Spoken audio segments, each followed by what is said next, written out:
রেলপথ, জলপথ বা সড়কপথ যেখানে হোক না কেন মানুষকে চলাচল করতে হয়। কিন্তু পৃথিবীতে এমন কিছু ব্রিজ আছে যেগুলোর উপর দিয়ে চলা মানে নিজের জীবনকে হাতে নিয়ে চলা।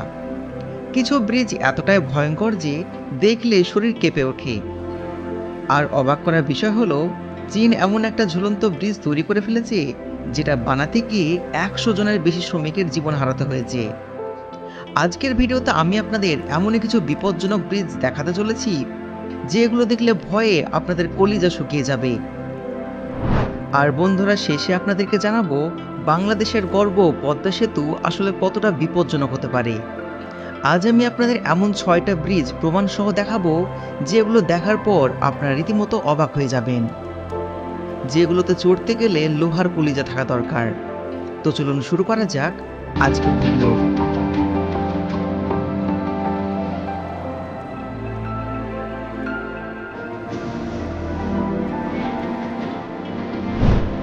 নাম্বার 6। এটি পৃথিবীর এমন একটা রাস্তা যা ফ্রান্সের দুটো আইল্যান্ডকে একসঙ্গে যুক্ত করেছে।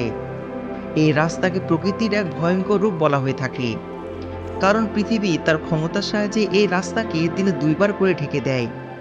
অর্থাৎ কিছু সময়ের জন্য এই রাস্তা পুরোপুরি গায়েব হয়ে যায়।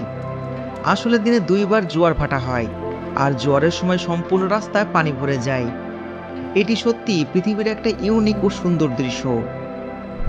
এই রাস্তাটি 4.5 কিলোমিটার লম্বা এবং এটি অত্যন্ত বিখ্যাত একটা ন্যাচারাল ওয়ান্ডার, যেখানে প্রতি বছর অনেক মানুষ ভ্রমণ করতে আসে।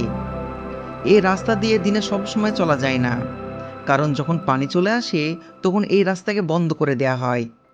এই রাস্তা দেখতে যতটা সুন্দর ঠিক ততটাই বিপজ্জনক। একবার চিন্তা করে দেখুন, যদি আপনি রাস্তার মাঝখানে আটকে যান আর জোয়ারের পানি চলে আসে, তাহলে কি হতে পারে? সমুদ্র আপনাকে ডুবিয়ে দেবে। তো বন্ধুরা, তাহলে কি আপনি এই রাস্তায় ভ্রমণ করতে চাইবেন? অবশ্যই কমেন্টে জানাবেন। নাম্বার 5। বন্ধুরা, সাইবেরিয়ার এই ব্রিজ পৃথিবীর সব থেকে বিপজ্জনক ব্রিজগুলোর মধ্যে একটি, আর এটি সম্পূর্ণ কাঠ দিয়ে তৈরি করা হয়েছে। এখানে মানুষ খুব একটা যাতায়াত করে না। মাটি থেকে প্রায় 40 থেকে 50 ফুট উঁচু এই ব্রিজে যখন আপনি উঠবেন, তখন এমনিতেই আপনার পা কাঁপতে শুরু করবে, কারণ এটি অনেক পুরাতন একটা ব্রিজ। এই ব্রিজ বানাতে যে কাঠের তক্তা ব্যবহার করা হয়েছিল সেগুলো এখন অনেক বেশি দুর্বল হয়ে গেছে। বেশি মানুষ এখান দিয়ে যায় না বলে এটি কেউ মেরামত করে না। এর জন্য এই ব্রিজে ওঠার সময় সবসময় জানের ভয় থেকে যায়। যাদের সাহস নেই তারা এই ব্রিজে যায় না। অনেক সরু রাস্তা হওয়ার কারণে সবসময় সাবধানে চলার প্রয়োজন পড়ে, কারণ যদি একটু ভুল হয়ে যায় তাহলে সোজা নিচে নয়, একেবারে ওপরে চলে যাবে। একবারে ওপরে মহান সৃষ্টিকর্তার কাছে চলে যাবে। নাম্বার 4।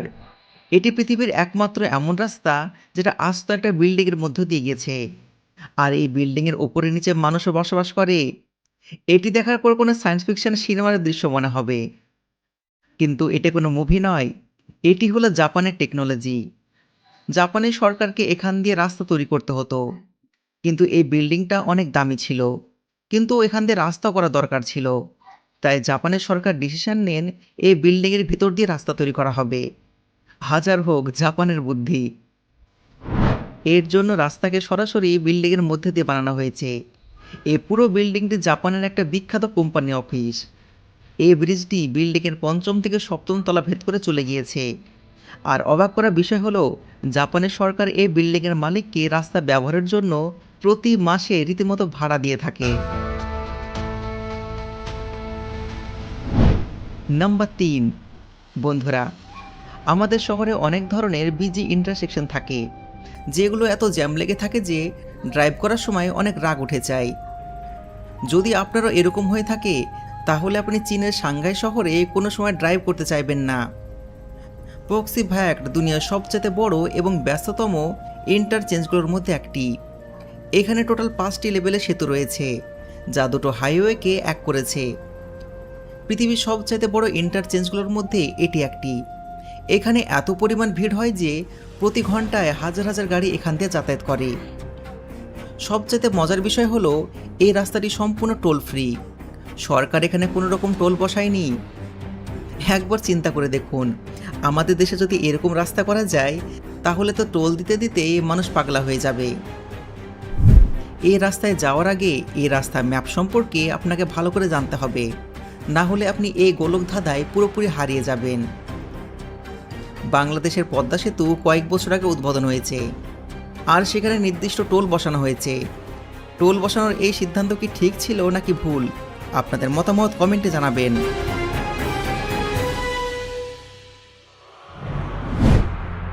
নাম্বার 2, বন্ধুরা, আপনি এখন যে রাস্তা ভিডিওটি দেখতে পাচ্ছেন, এটি মাটি থেকে শুরু করে পাহাড়ের গা ঘেঁষে ঘুরে ঘুরে একেবারে উপরে পর্যন্ত চলে গিয়েছে। এই রাস্তাটি 15 কিলোমিটার লম্বা এবং প্রায় 1000 ফুট উঁচুতে গিয়ে শেষ হয়েছে। এই রাস্তায় ড্রাইভ করার সময় আপনি 100টির বেশি ইউটার্ন দেখতে পাবেন, যার ফলে বিপরীত দিক থেকে আসা গাড়িকে আপনি কোনোভাবেই দেখতে পাবেন না।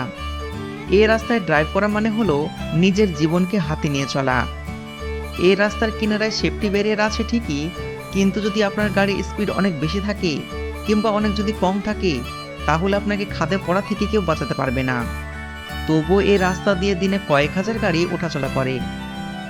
যারা জীবনে ভয় পায় না, তারাই এই রাস্তা দিয়ে সহজে চলতে পারে।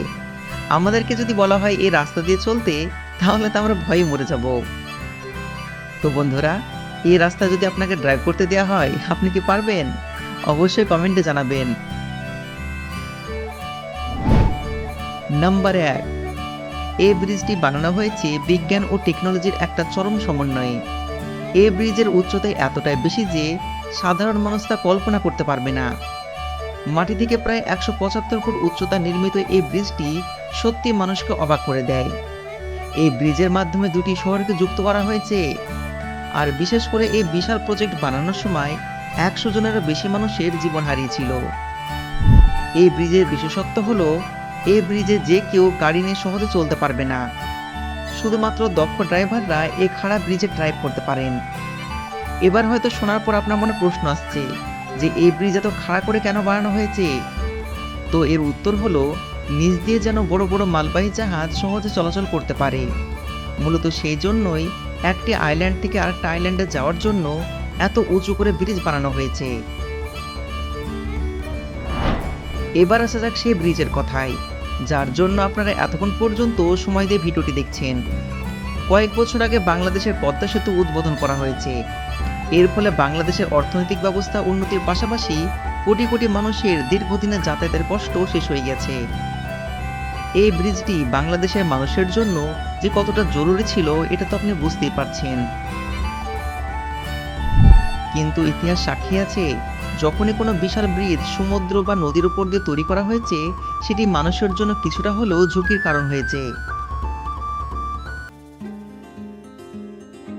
যদিও আমাদের পদ্মা সেতু ইঞ্জিনিয়ারিং দিক থেকে 100% সুরক্ষিত, তারপরে এই নদীর বুকে বেশ কয়েকবার ভীষণ জোরে কালবৈশাখী ও ঘূর্ণিঝড় এসেছে, আর সেতু একদম বিশাল নদীর মাঝ বরাবর তৈরি করা হয়েছে। আল্লাহ না করুক, যদি কখনো তীব্র ঝড়ের সময় গাড়ি চলাচল করতে থাকে, তাহলে বাতাসের প্রচণ্ড ধাক্কায় ব্রিজের ওপরে থাকা যানবাহন দুর্ঘটনার শিকার হতে পারে। শুধুমাত্র পদ্মা সেতুই নয়, পৃথিবীর এরকম বিরূপ আচরণ হিসাবে বিশ্বের বড় বড় সমস্ত ঝুলন্ত সেতুকে বিপজ্জনক বলা যেতে পারে। আমরা সবাই দোয়া করি স্বপ্নের পদ্মা সেতুতে যেন কখনো কোনো রকম ভয়ঙ্কর দুর্ঘটনা